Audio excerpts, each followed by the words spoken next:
Okay, good afternoon, everyone. We're just going to give about maybe 2 or 3 more minutes before we begin.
So good afternoon, everyone. Thank you for coming today to our webinar, Exploring Feelings, Social Emotional Development in the VPK Classroom.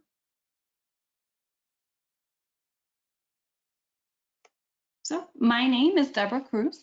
I'm a Quality and Education Specialist here at the ELC.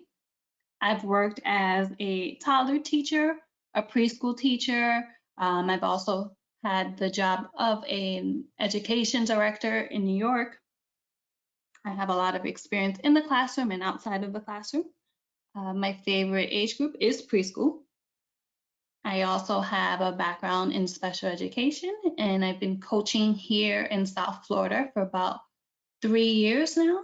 And the little fact about myself is that I have 5 younger brothers. So I feel like I've basically been in early childhood practically my whole life.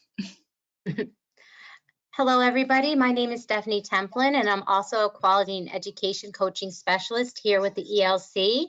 I've been a Quality Education Specialist for almost about 2 years. It's almost our anniversary. A little bit about myself is I've taught in the classroom pre-K age all the way down to 2-year-olds for over 10 years. I held various leadership positions in education throughout my career, and I'm very proud to have worked with Broward providers for the past 5 years. And a little fun fact about myself is I love Diet Coke, and my dream is to go to the Coca-Cola factory one day.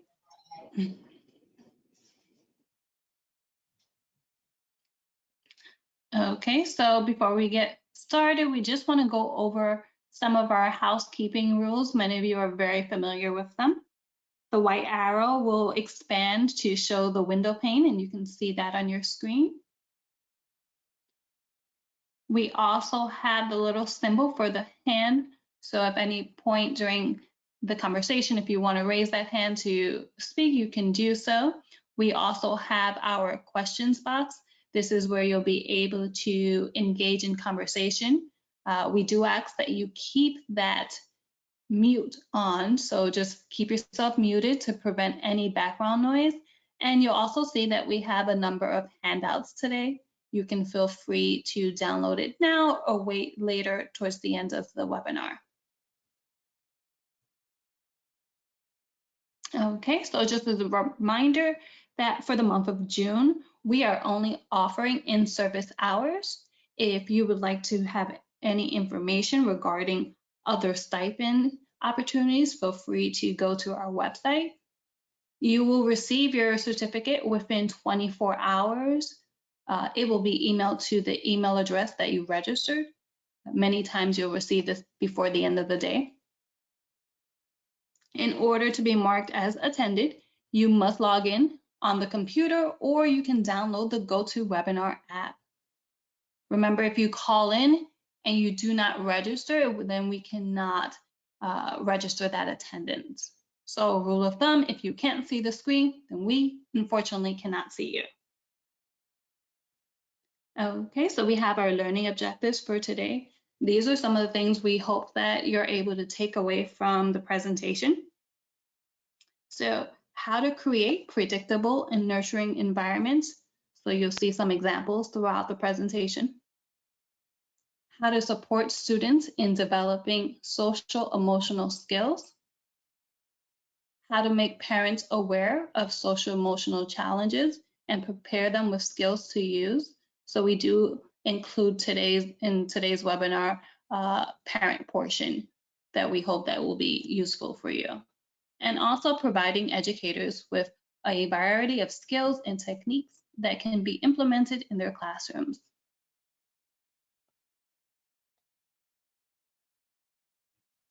Okay, so right now we have this in front of you on the screen is our zone regulation. So as teachers, we're always concerned with the well-being of our students, and we barely take the time to check in with ourselves and our peers. So right now we want you to look at the chart, and in your question box, you can type in the zone that most closely relates to how you're feeling at this moment. So we want you to find your zone. And if you don't feel like none of the zones represent you, you can feel free to write your own feeling into or color into the question box. So I'm just going to read. I see that we have quite a bit of people that feel like they're in zone green. Some of us are yellow.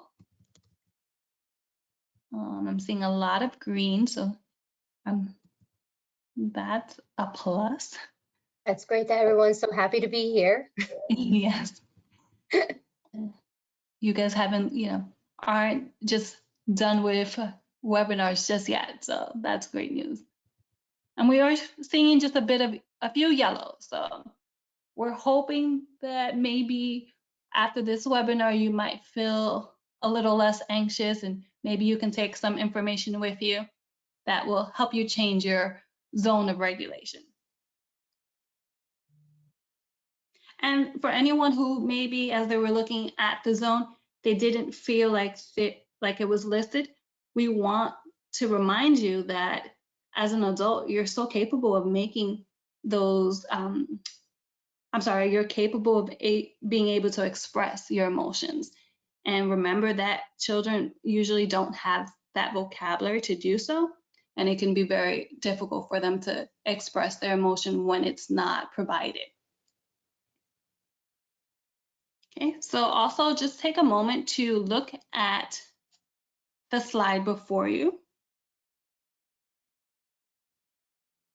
And if you look closely, you'll notice that all 16 emotions are used in both charts. As we focus in on them, we might notice that there are similarities between some of the emotions like tired and bored. However, there are other emotions that are not exactly alike one another. It's a reminder that not all children express their emotions the same way. What may seem like excitement for one child may look different in another. This is why our relationship with our students come into play. If we're able to build upon that initial foundation and build a relationship with our students, then we're more likely to notice the changes in their behavior and to address it.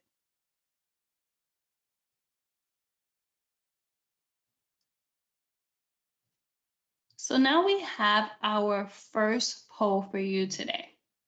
And the question that is asked is, when do social emotional skills begin? Do you believe it is from 0 to 1 years old, from 1 to 2 years old, or does it take place during the preschool years?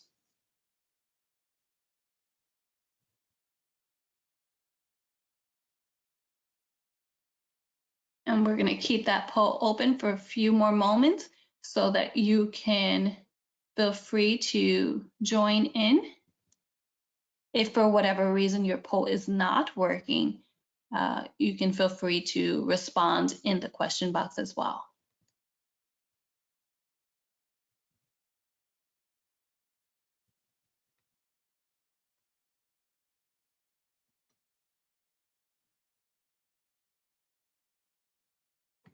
And then Stephanie, you can let us know when you're going to close that poll so that we can see the results for today. Okay, I'm going to close it now and share. Perfect.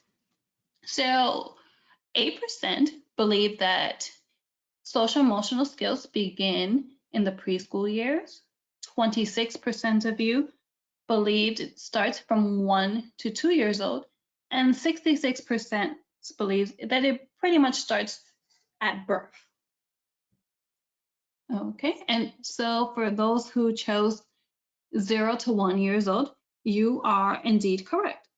So babies actually start learning these skills from birth. As soon as they begin interacting with people who care for them, they begin to understand and recognize their thoughts and feelings. In the first 3 months of a child's life, they begin smiling in response to their caregivers. They make eye contact at people while they're interacting, and they're even able to self-soothe by sucking on their thumb. But as children get older, you'll see that they're going to be capable of taking more responsibility in regards to their emotions. So as early as birth. Okay, so now we have our Florida standards for you. For those who are not familiar, this is the exact link that you can go to. You can also type in on Google OEL VPK standards. You're then able to go to one of the 8 domains. You want to make sure that you click on the age group that you are working with.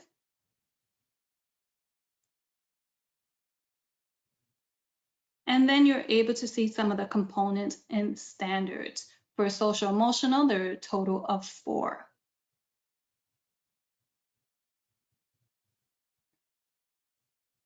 So then as well, when you see the components, you'll see the different functions of it. So with emotional functioning, we see 2 there. And then another great aspect of it is that there is a component called Room, and it's great because you can use it for suggestions on what children, teachers, and families can do to support a particular standard.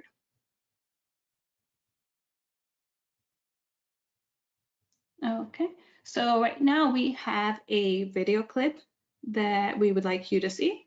And as you're watching it, I want you to think about what techniques, if any, do you use in your own classroom? And you can feel free to put that in the question box.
Okay, so I see within the comment section that someone also uses Tucker Turtle and they find it to be really successful in their classroom. Um, we actually do have some of that information as well in your handout, so you can use that for resources in the future.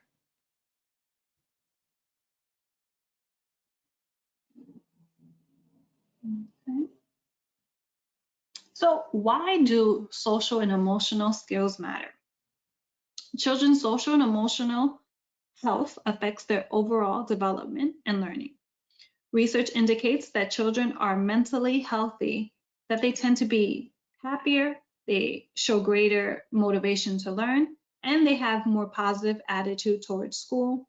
They're more eager to participate, and they demonstrate higher academic performance compared to those who are less mentally healthy.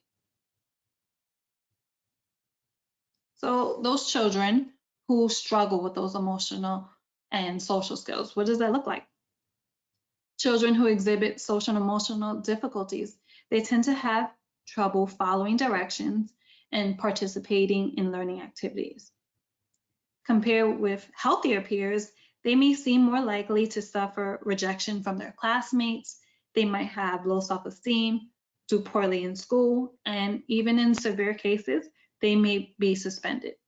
So you might feel like you've come across children like this over the years. So with children's social and emotional health, it's just as important as their physical health, and it affects their capacity to develop and potentially lead to a fulfilling life. So right now, I'm actually going to turn the presentation over to Stephanie, and she's going to introduce the 4 different areas of social emotional development. Thank you, Deborah. So we're going to start off talking about each component individually, but first we're going to see what are the final goals of a strong social emotional learning, or SEL, cell. So we see our goals for social emotional learning. We want to see our children have self-management, self-awareness, make responsible decision-making, relationship skills, not only with peers, but with adults, and social awareness. This is all encompasses the social emotional learning. And these are all areas that we'll discuss in today's presentation. And now I'm going to show you an interesting statistic on your screen. You can see here that 74% of teachers are devoting more time to intentionally teaching social emotional learning today compared to 5 years ago. So I think it's great to see this trend of intentional teaching approach to social emotional learning, that it doesn't just happen. And I want to thank all of you for being a part of this growing focus and making this number rise even higher. So what are the 4 components of social emotional development that we find in our standards? So we can see the first component that we have is emotional functioning, followed by managing emotions. And then we have building and maintaining relationships with adults and peers. And of course, a sense of identity and belonging. As you can see how it's divided into 4 domains, now we'll take a closer look at each of these domains individually so we can understand what they mean, why they are important, and what they look like in the VPK classroom. Additionally, throughout the presentation, we'll discuss how to guide parents to support social emotional learning development at home as well. At home. So what does emotional function mean?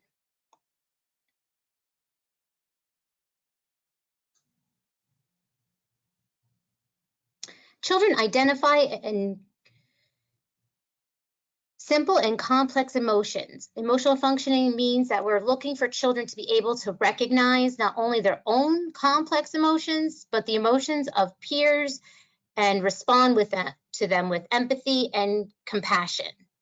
Additionally, children can demonstrate empathy as they tend to a friend that is hurt or offer assistance to someone that's crying.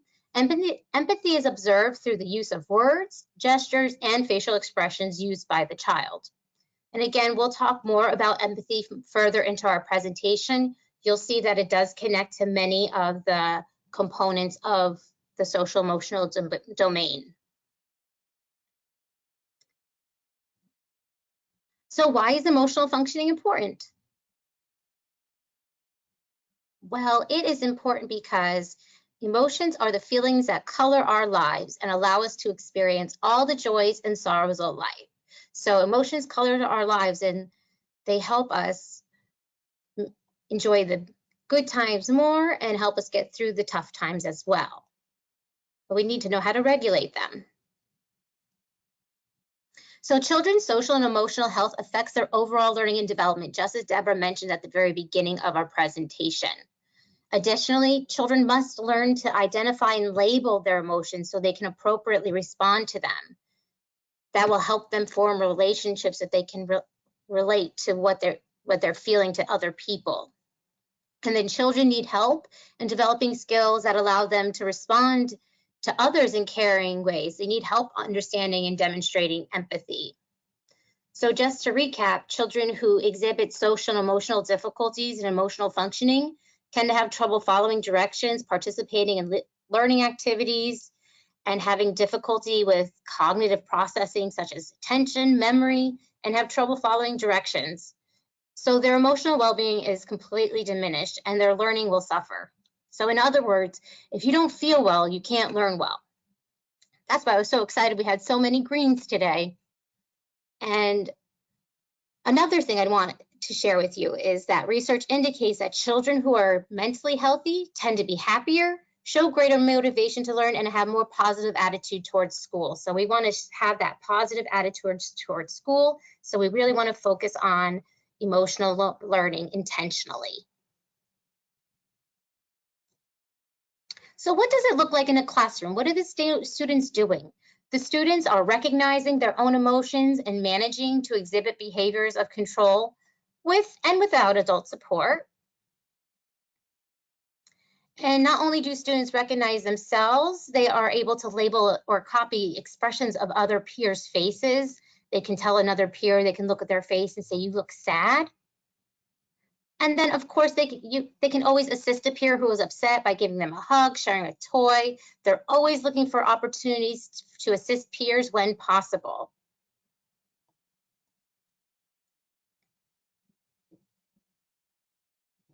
So how do you support emotional functioning? What do we see educators in the VPK classroom doing?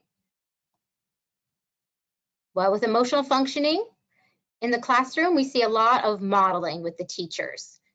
Teachers model emotions.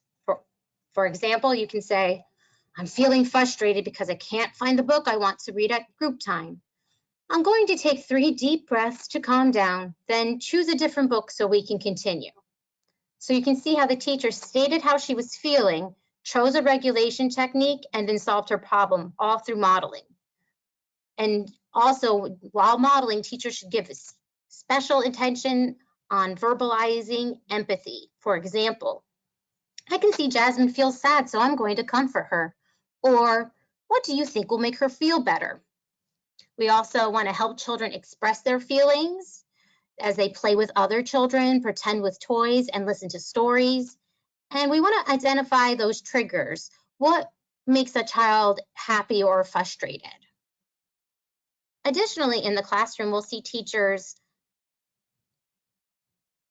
teach to recognize emotions through facial expressions, through postures, through gestures. So it's very important to have mirrors in your class and use real photos and pictures of faces.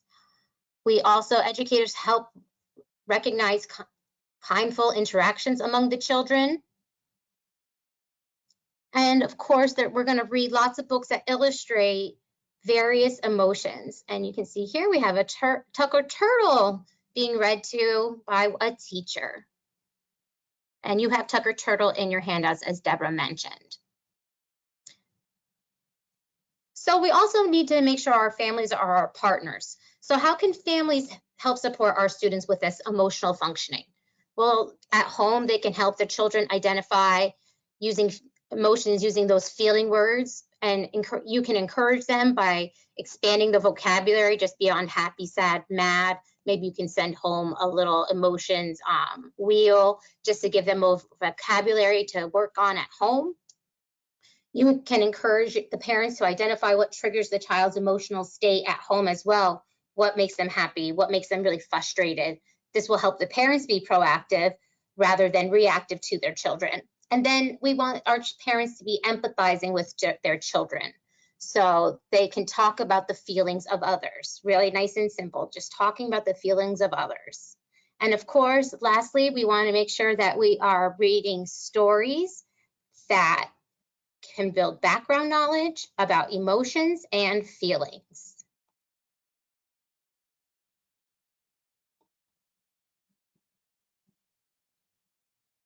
So how do we teach emotional functioning? We don't just wait for in the moment situations to teach social emotional skills. They should be intentionally taught, as they don't just develop on their own like we talked about. They begin at birth. So for example, we can make sure that we are building social and emotional lessons into your lesson plans. For example, you can use Fill a Bucket, a guide to daily happiness to young children to interweave into your curriculum, or Have You Filled Your Bucket Today? It's a great class ritual that you can add that builds empathy. I have a little song that illustrates what filling your bucket means if you're not familiar with the concept or the book. So give me one moment. Hopefully this video works. In dress rehearsal, it did not, but I practiced it today, so hopefully we'll be able to see the bucket filler song. Here we go.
All right, so I'm so happy that worked. I used bucket filler with my students, and it really helped develop a lot of their own empathy. So I really recommend to check this out if you're not familiar with Fill a Bucket.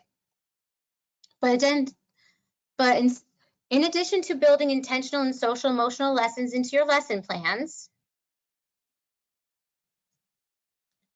we're going to make sure that we continue to define and model different emotions using our real images, real imagery. And then we're going to read different types of social emotional literature, information-based and plot-based.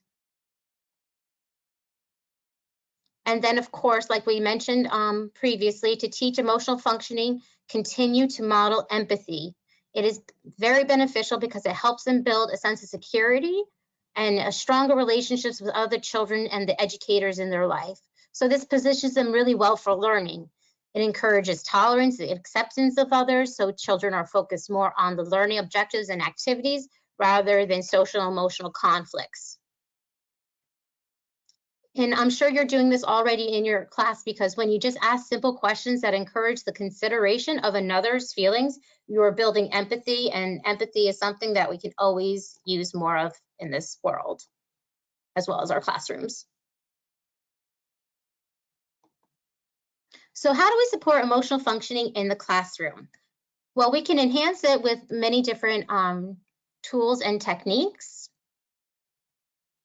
First, here you can see we have some feeling scales. They're nice and tactile. These are very helpful when you're first introducing feelings and emotions. Then you can see we're going to see a clip chart with some clothespins. You put the child's name on the clothespin, and when they come into the classroom, they take their clothespin. And they're going to choose a color. They're going to choose a feeling, where they're feeling today. Perhaps they're at a number 1, they're feeling tired or sad, or 2, and they put their name with the corresponding color and number. So you can know how the child is feeling as they enter the classroom for that day, which gives you a lot of information on how to approach that child moving forward. We can see the same idea with some actual imagery and some additional vocabulary words. This is how I feel today. And then we also will see next is a mood chart or mood meter. And as children used to use the mood meter, they actually acquire more feeling words that correspond to each color. So you can see each color represents one of those zones that we kind of talked about at the very beginning: sad, calm, brave, mad. Those are the zones, and they can also use this technique to scaffold new vocabulary. So once they understand the larger words such as sad, calm, and mad, then you can go into more detail and go into tired, worried, peaceful, and give them new definitions so they can continue to enhance their vocabulary and express how they're feeling for the day. And then also with this, they learn that there's no good or bad feelings, they're just feelings. And of course, we want to make sure that we can see our own emotions. It's important to have mirrors in your classroom or photographs, but mirrors especially, because when a child is upset and they're having trouble labeling their own emotion, you can bring them to the mirror so that you can start to describe what you're seeing, or have them describe what their face looks like to try to connect that to an emotion that they can help express verbally. And then of course, you're going to have a library filled with high quality social emotional books. So these are all some strategies and ideas you can implement that would really support intentional emotional functioning for your students in the classroom and with their families. So now we're going to take a closer look inside the classroom with another video here. And now as you watch this video, look to see if you can identify any strategies the teacher uses with specifically the student Vanessa. You'll be surprised that you're probably already doing some of these strategies in your own classroom. So let me set that video up for you now.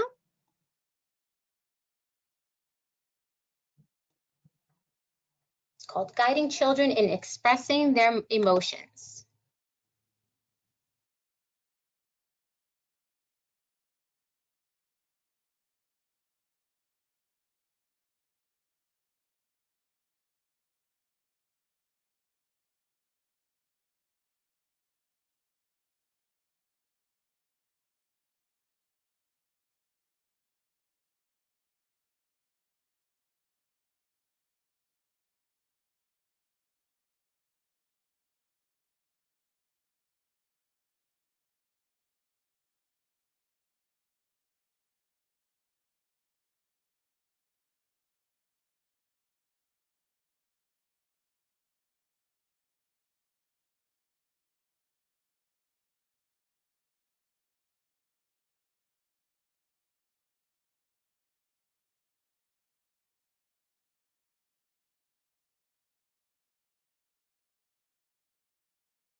All right.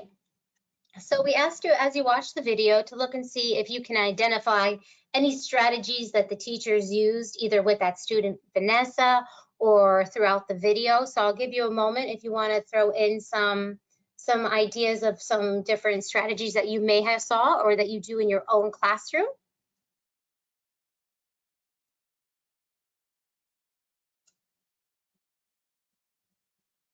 Okay, I see someone says that the teacher gave the child words. Yes, that's something that we've been talking about, giving the children an elaborate vocabulary of a range of emotions so they're able to express themselves clearly and accurately.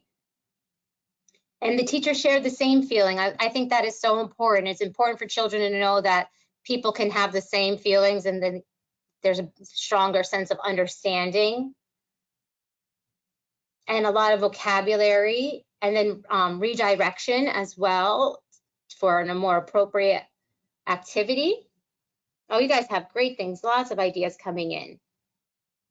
The teacher giving the child just the opportunity to express herself is so important.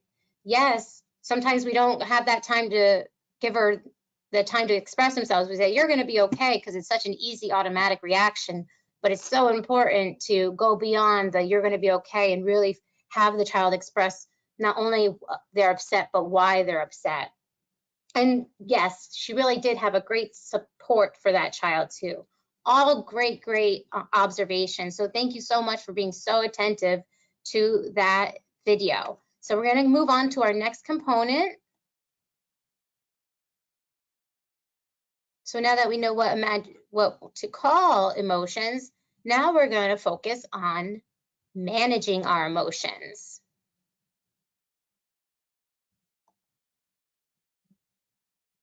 All right, so what is managing emotions? It's how children demonstrate the ability to self-regulate. For example, they're recognizing and naming their own emotions and managing and exhibiting behavioral control now with or without adult support. So now we can name them. Now we're trying to exhibit behavioral control and self-regulation. Remember, the ability to self-regulate emotions really affects the learning because it allows the children to learn better because they're less occupied with intense emotions.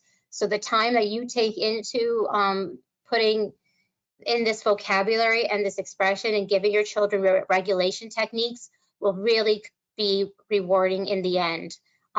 Remember that video clip that we just saw said it took about a month to see a real change in students, and it does take about a month to try and create new routines. So make sure you're putting in at least a couple of weeks before you try something new. So give yourself the gift of time. And then also with managing emotions, we are focusing on how children attend to sights and sounds, objects, people, and activities. For example, there's an increased attention to preferred activities, and the children are beginning to attend to non-preferred activities better as well. So why is this all important? Managing strong negative emotions is not easy. However, but what I said before, it's worth the effort because the payoff is huge. And not only for the children, the payoff is huge for you too as a teacher. And of course, it's important because we want to find balance, because if you don't control your emotions, then your emotions are going to control you. Same for children as well as adults. So managing emotions is also important because we're supporting the child's emerging sense of self. We're giving the children choices because they're eager and ready to make choices on their own in the classroom environment. And then when children react in difficult moments, your response impacts their ability to learn. So giving them good coping skills and guides their future behavior. So it's important to tune in and manage these feelings because it's how the children react in these moments that makes the difference in the child's development. So you play a crucial role in supporting their social emotional learning. So what does this look like in the classroom? What are the children doing? So the children are able to show an ability to control impulse. For example, stopping and listening to instructions before jumping right into an activity. And then they are also able to modify their behavior in different situations, which that just means that they're able to adapt their noise and movement level from switching from like an indoor activity, say, to an outdoor activity. And also they are managing their emotions by demonstrating the ability to accurately identify and label their own emotions. We're still talking about labeling emotions. That's why it's so important. And you can see here, there's a great emotion spinner. We have one of those as a resource for you in your handouts. So don't forget to download your handouts. So let's see what it also looks like in the classroom. What else are children doing that are managing their emotions? Well, they're identifying personal characteristics and preferences. So they're able now to identify the color of their own hair, express their favorite food, choose a favorite activity. And then they select these activities and they explore and discover these activities for longer periods of time, and for longer periods of length. And then we see the children joining in with other children in dramatic play, in block area, in the manipulatives area, anywhere. So we see the children together.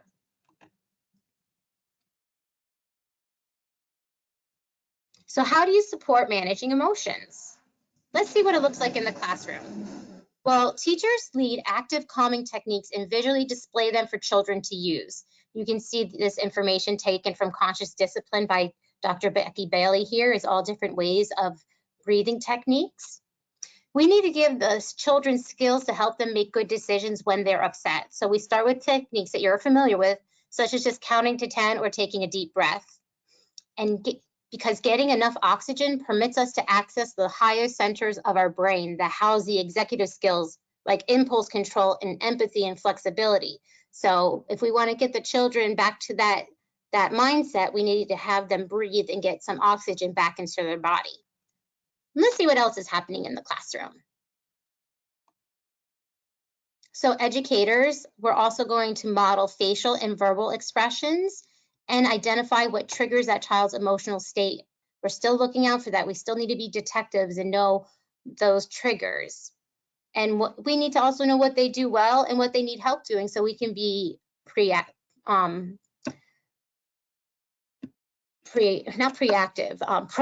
thank you, proactive in approaching that child. If you know something's going to frustrate them, stepping in before the frustration even occurs is even a better strategy than helping them deal with the frustration afterwards.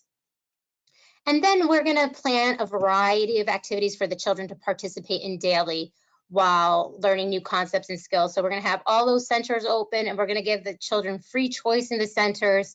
We're not going to assign centers. We're going to let them choose centers. You can limit the number of children in centers and spaces, but you really want to give them the freedom of choice. Even though it does take a while in the beginning of the school year to learn how to do this, it pays off well at the end of the year when all your children are independently working, work with a small group. So we also want to talk about giving specific praise. This also helps with managing emotions. It helps the children understand what they're doing well and encourages them to do it more. This is something I actually am working on with myself and my daughter's dad. He tends to say good job a lot. So I always say, good job what? I have a feeling I'll be printing out this specific praise prompts, because I think it's so much more important to say, I appreciate the way you cleaned up your blocks, as opposed to good job, because good job what? We don't know what that good job is. That language is too abstract for the children. So continue with what we see in the classroom. We're looking for children to be able to exhibit control of their emotions with and without adult support. So teachers can create a safe space or a safe area in their classroom with a beanbag or a big floor pillow. I've even seen like inflatable pool cushions that a child may use for 5 to 10 minutes as needed. But remember to teach the behavioral expectations of the safe area and these learning centers. Display visual reminders in each area and where routines are used. And you can see some different examples of some safe and calm down corners here. I had a quiet corner myself, and it was the best thing I ever did for my classroom. It really helped the children know when they needed to take a break themselves and when they were ready to return to the activities when we were working in small groups or when they were working in centers. So I really highly recommend trying to find a place in your classroom where their children can go to help calm down and self-regulate so they can be able to learn again. And we also want to be creative with ways we support regulation and consider the need for our children to be physical, especially at this age, they need to be physical. And research has shown that bodily movement directly affects brain chemistry. So when experiences are overwhelming emotion, you can help them gain back their balance by having the children move their body. We want to help the children express their feelings, so we can let them stomp their feet or punch a pillow or push a wall. These are really strong emotions, and this movement can help them relax. It helps get it out of their body and helps to start calming them down. And then they can start to self-regulate, and then they can start to have a rational conversation about what is going on and start to talk to you about their emotions and what is happening. So what else do we see in a classroom regarding managing emotions? We see signs for calming techniques. I love right here that these are visual signs with 4 simple steps. They're pretty similar, but it gives the children, you get a comfy spot, you choose a tool to calm down. You can use lots of different tools that we'll go over in just a moment. Setting a timer is really important. So having a good 5 to 10 minute timer, I really recommend putting into your quiet corner, your calm space, your safe space. And then once that timer is done, the child should be ready to return back to the group.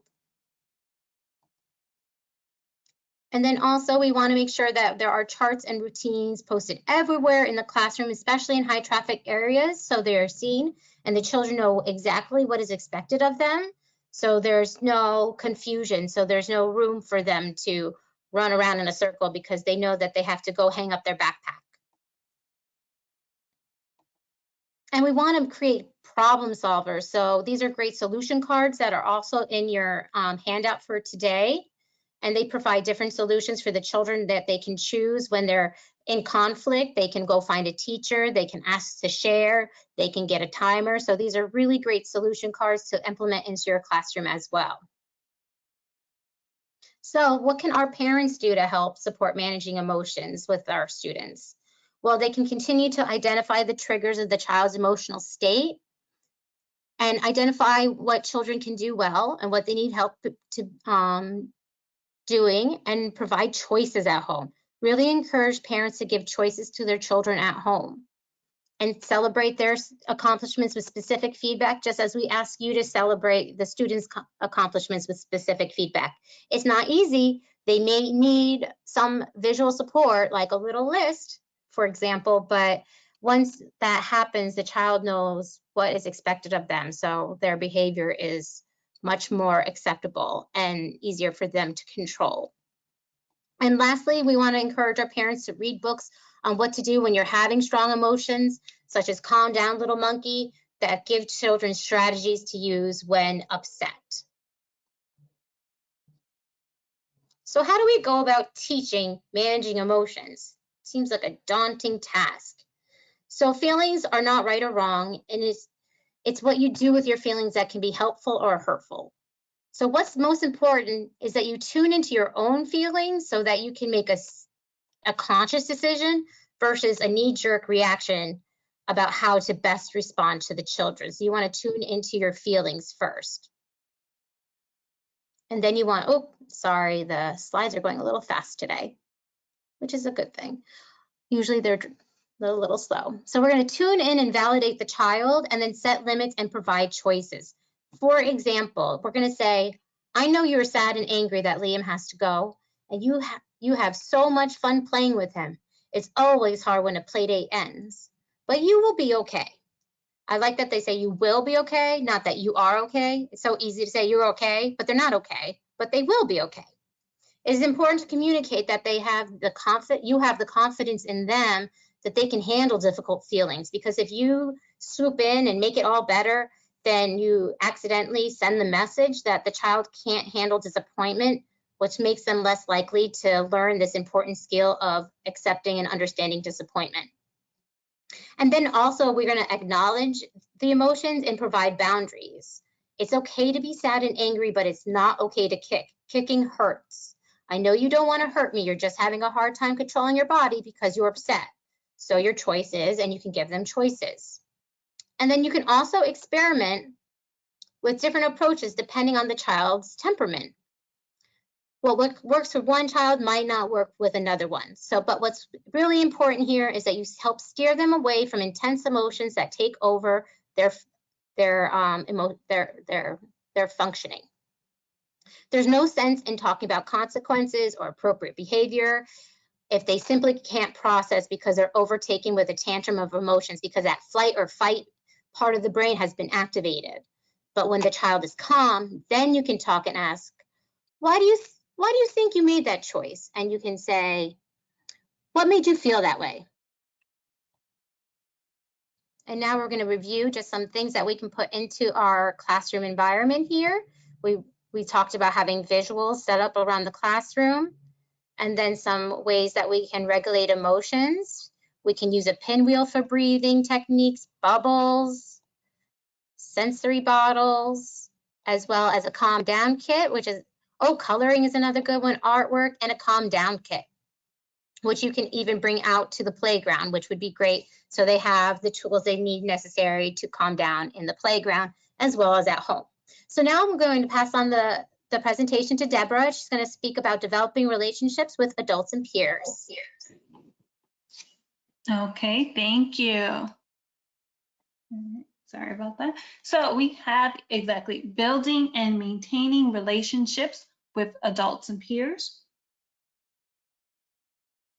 So this looks like how children develop positive relationships with adults. So how our preschoolers continue to develop those social relationships with adults that are significant to them. So it can be their parents, their teachers, other trusted adults. Children also will develop those positive relationships with peers. So they're beginning to choose group entry and exit skills actually as they engage with their peers. It's also how children develop abilities to engage in social problem-solving situations. Students are becoming better at working out conflicts on their own, but sometimes they're still going to need support from a trusted adult. And also how children exhibit empathy by demonstrating care and concern for others. So Stephanie really touched upon this earlier in the presentation. So why is building and maintaining relationships with adults and peers so important? As preschool students increase their communication and perspective taking skills, they also begin to improve their social skills and they engage in peer groups. These children begin to use group entry as they select friends to play with. As children become more selective of their friends, they're also introduced to the initial topic of bullying. With the assistance of a trusted adult, they begin to understand the rules of a bully and the rules of a target. The intent is for students to develop the problem-solving skills to address these newfound issues.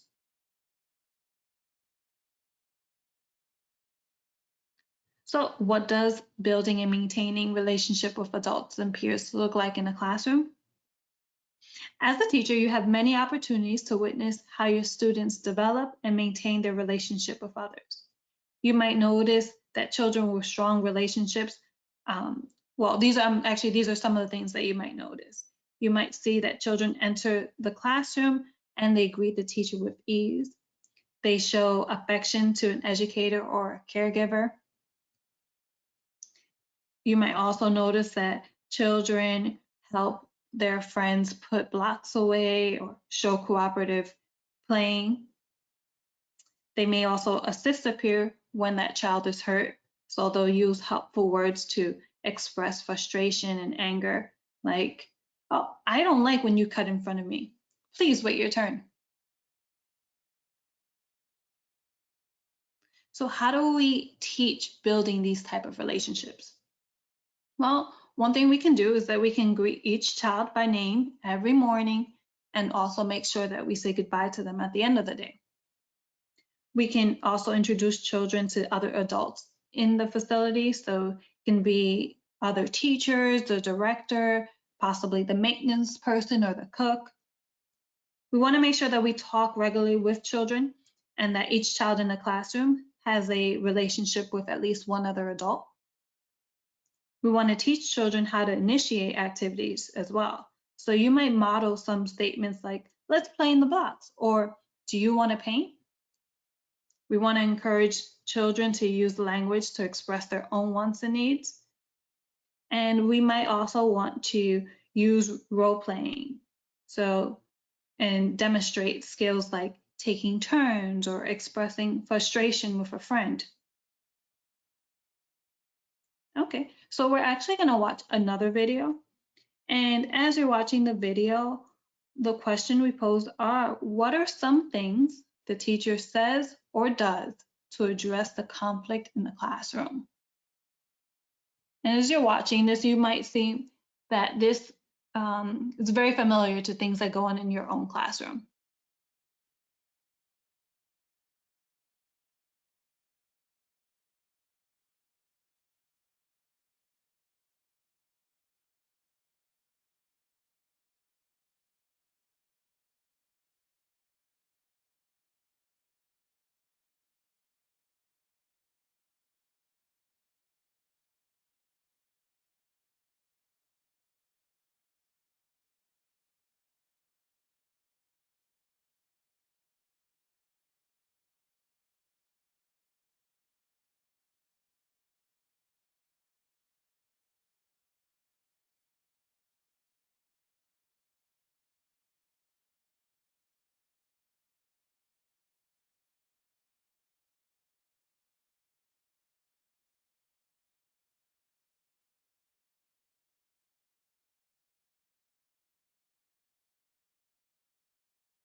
Okay, so again, what are some things the teacher says or does to address the conflict in the classroom?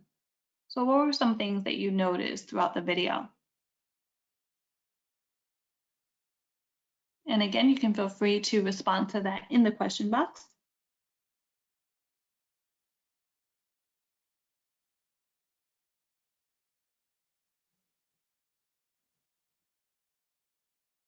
Okay, so she talks it out among the children. Some responses we're getting is that she talks to the children, she gets on eye level with them.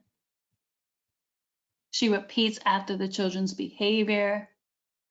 She was calm throughout the conversation. She got involved. Great, yes, repeated what the children said. She asked them if they're okay, encouraged language.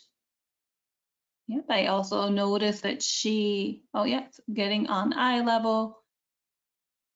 and she complimented them on their problem solving.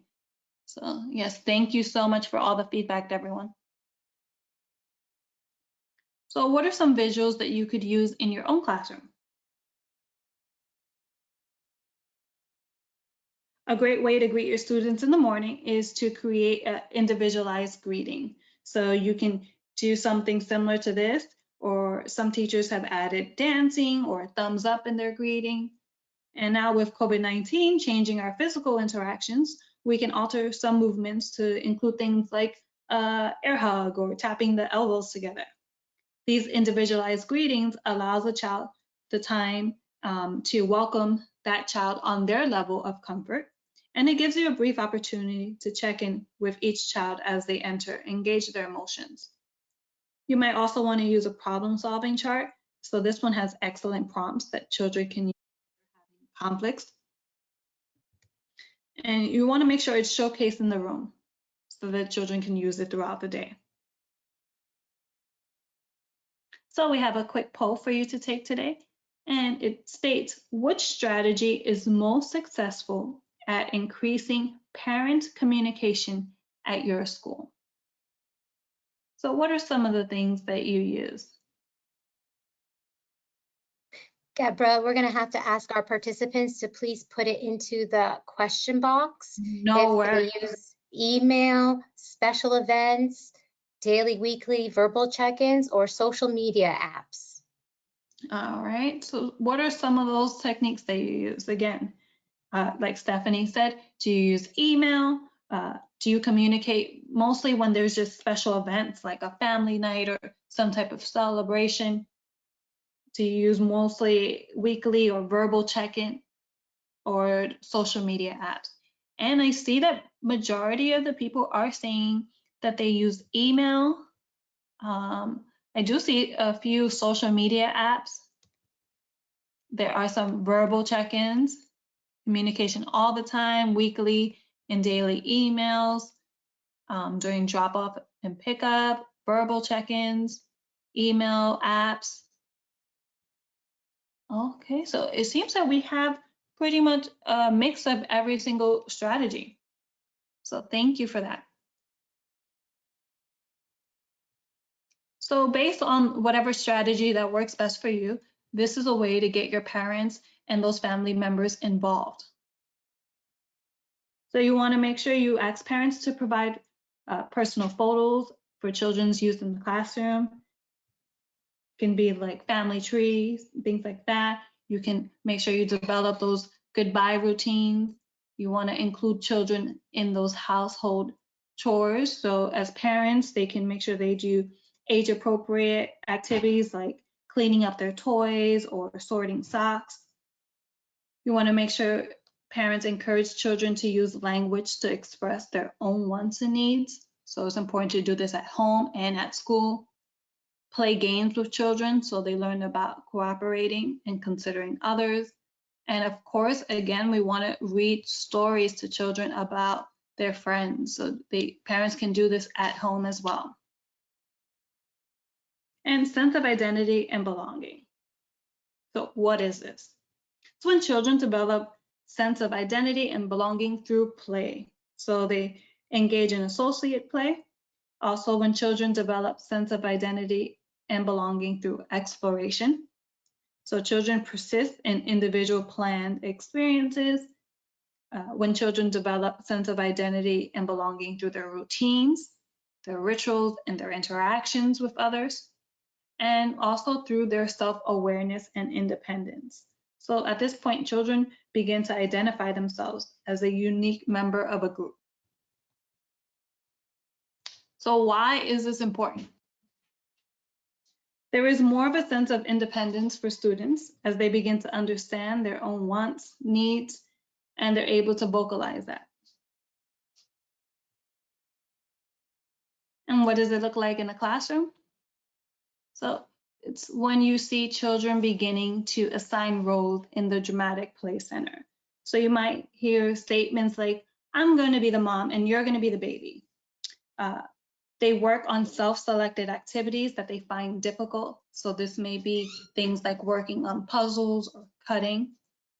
They work with friends to complete tasks. They ask the teacher for help in solving a problem with a friend.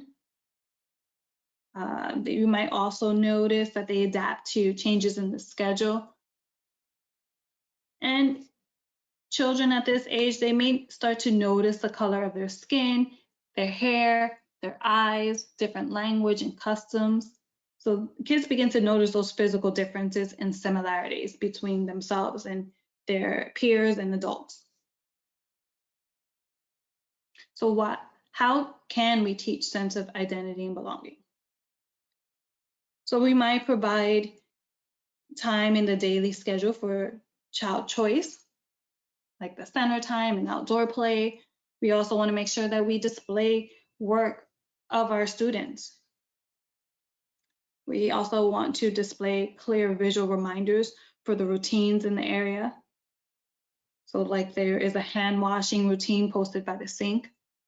And we want to make sure we model and practice those daily routines, the arrival, transitions, dismissal. So some more visuals that you can put in your classroom. We want to make sure that we are displaying photographs of the children and their families. We talked about a family tree earlier. We should include children and families from other cultural groups around the world. We can introduce cultural and ethnic activities and materials such as games, puzzles, clothing, books, music. This is particularly important for classrooms that lack diversity. Students should have access to the materials that represent people from all different types of walks of life. And our last poll for you today is, I often read books that represent the diversity of students in my classroom. So we're going to have a moment for you to respond to this. Do you feel that you do this all the time? Maybe it's just sometimes and never.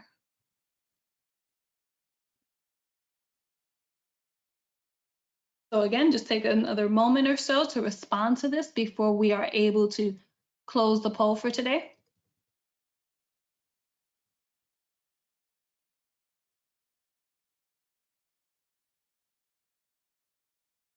I'm going to give it 20 more seconds. We're pretty split half and half. Okay. All right, so only 1% of you said never.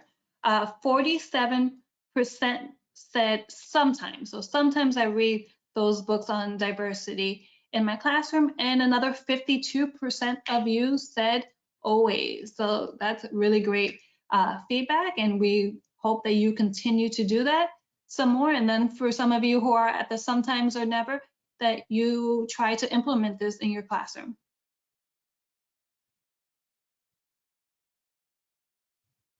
So we want to make sure, again, that we have that diversity and representation in the literature in our classroom. It's not enough for children to just witness cultures from around the world, but it's just as important for our children to see themselves in the books in our classroom. It's important for them to see their family members or words that they may hear at home, so maybe different languages. We can show books that display topics like family dynamics, immigration, disabilities. Every time a child enters your classroom that looks or sounds different from the rest of your children, you want to make sure that they feel included too. Be mindful of the different holidays that might be celebrated within your classroom as well. And the more children know about different cultures, races, and people, then the more likely they are to be accepting of those that look different than themselves. Having a lending library in your classroom is a great way to get parents involved in reading the diverse collection of books. So children can check out a book at the end of the week, and then they can bring it back the following week before they choose another one. I actually used this technique in my preschool classroom before.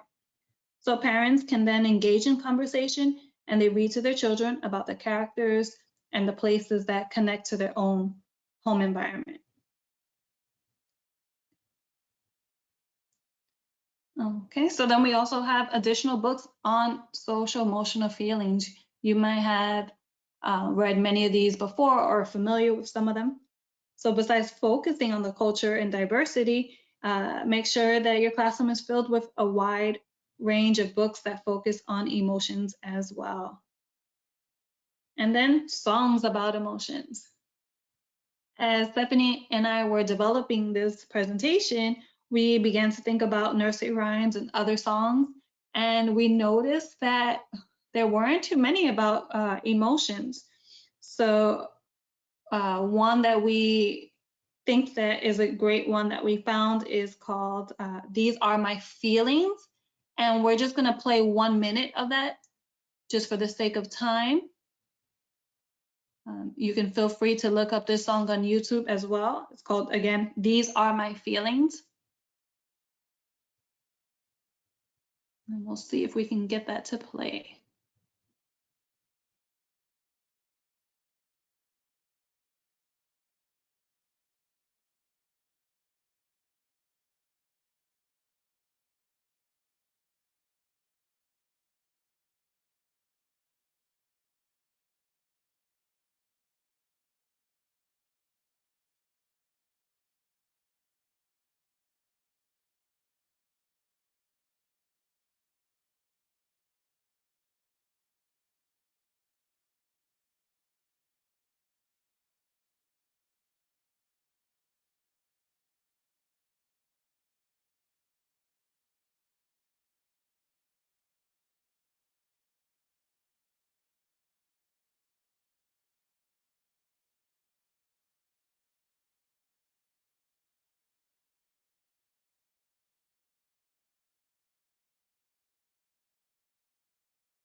Okay, awesome. So again, the name of that video is called These Are My Feelings.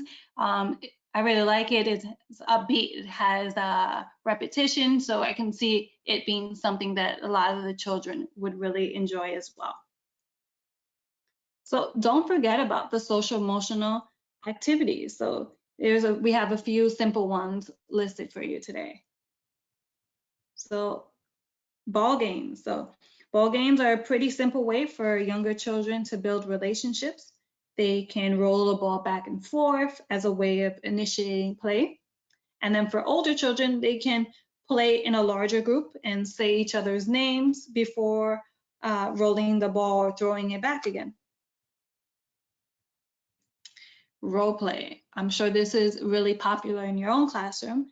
It's a great way for children to experience with social behavior with rules and expectations.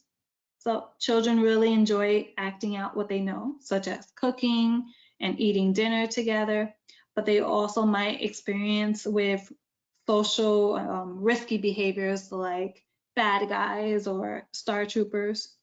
So role play is a safe space for children to develop those social skills, and they might need some guidance though. Okay. Similar to role play, using puppets act out social situations and emotions in a good way to develop children's recognition and understanding of emotions. In the images before you, you have finger puppets. You also have children using a stage for their puppets, children playing with puppets on their own, and children engage with a teacher during an activity. So it's just a reminder of how versatile puppets can actually be. Listening games is another one. It's an important part of social emotional development is the ability to recognize, understand, and respond to appropriate boundaries and behavior expectations. So helping your child listen carefully to instructions and change their behavior in response to this will improve their social emotional skills.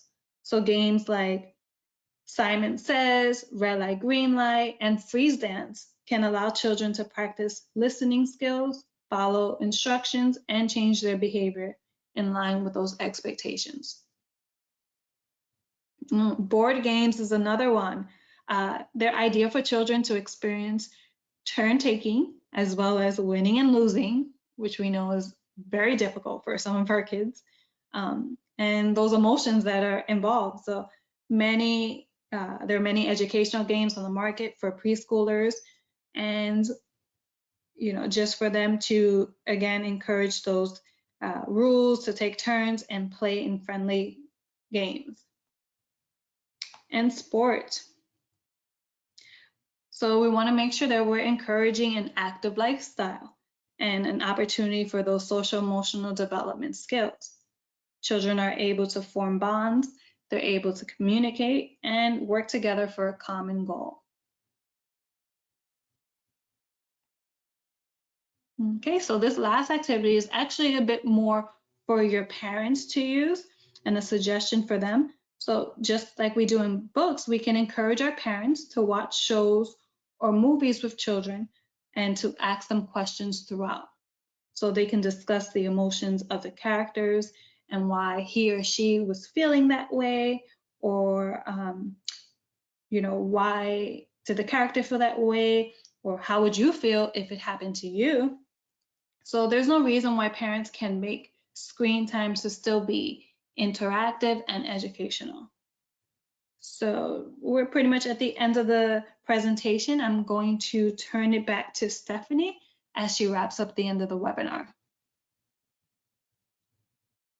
Thank you, Deborah. And thank you everyone for being so attentive and so actively participatory in our webinar today. It's great to have these chat discussions with you and see all the great ideas you're implementing in your classroom. And we hope that this illustrates some different ways that you can bring more social emotional learning into your classroom intentionally, because it works. So this will conclude the content portion of our presentation. Now we're going to review a few reminders regarding certificates and surveys. And just real quick, coming up soon, we have some additional trainings coming up for you. And we can see them right here. You can check the ELC website and calendar for more information on those trainings. And please remember that June trainings are for in-service hours only, and your certificates going to the email address that you used to sign up for this webinar. And after this webinar closes, you're going to receive a survey. Please take it at the end of the webinar, because your feedback is very important to us. We do use your feedback to make modifications onto webinars, add new things to webinars and trainings. So we really do appreciate your feedback in your for this presentation. And feel free to contact us if you have any additional questions about this topic or other topics. You can see this is our email information, as well as training questions you can bring to the ELC training, ELCB trainings at elcbroward.org. And just as a list of our resources are right here. These are some of the resources that we use to put this presentation together. And then finally, we just want to say thank you so much for joining us today, taking this time out of your day to learn some more information on social emotional learning and development in the VPK classroom. And thank you for your attentiveness, and we look forward to seeing you at a next training. Thank you so much, everyone. We're actually going to leave the webinar open for a few more moments in case you want to download the handouts that were provided today. Oh yes, I think I have some time. I can show some of the handouts. So let me see what we can see. Actually, Stephanie, would you mind going back to the trainings slide? Oh, sure. Yeah, absolutely. I can do that. Thank you. There was a request for trainings. Of course. Give me one moment, and then we'll go back.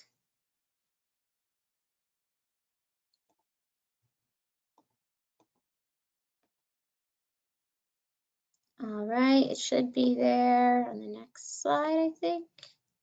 It's coming, it's coming. One more, here it is.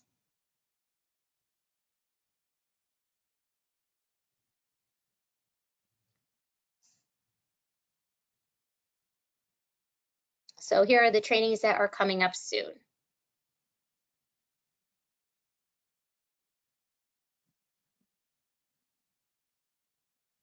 You can see we have a Monday evening training coming up, and then Tuesday a 1 to 2:30.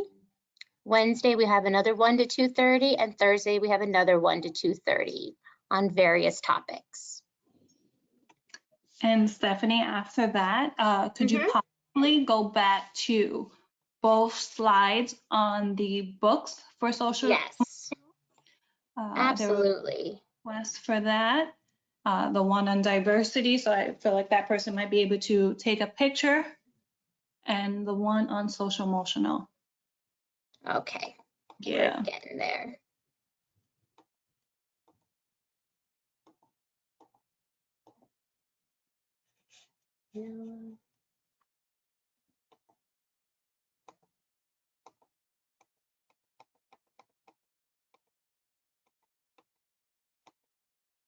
Here we go. Here are the books on diversity. If you want to take a picture of that, should be showing on your screen in just one moment. Comes after the poll.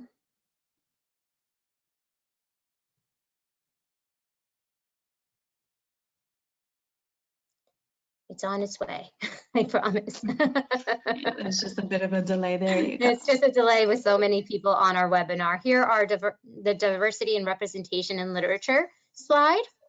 Give everybody a moment for that. There's some really great options here.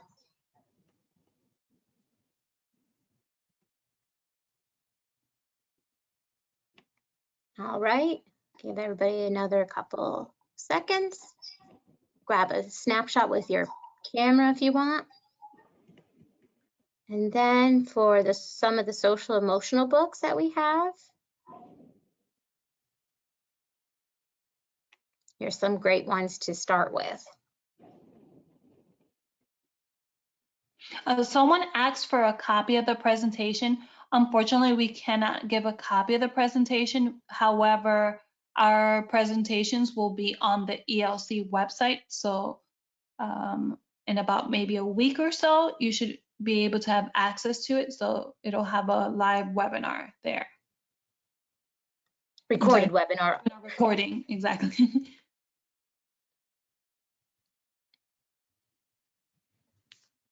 Okay, any other requests that we see in the question box? All right, so just for our final moment or two, I'm gonna just show you that some of our handouts, if I can. Let's see. Here we go.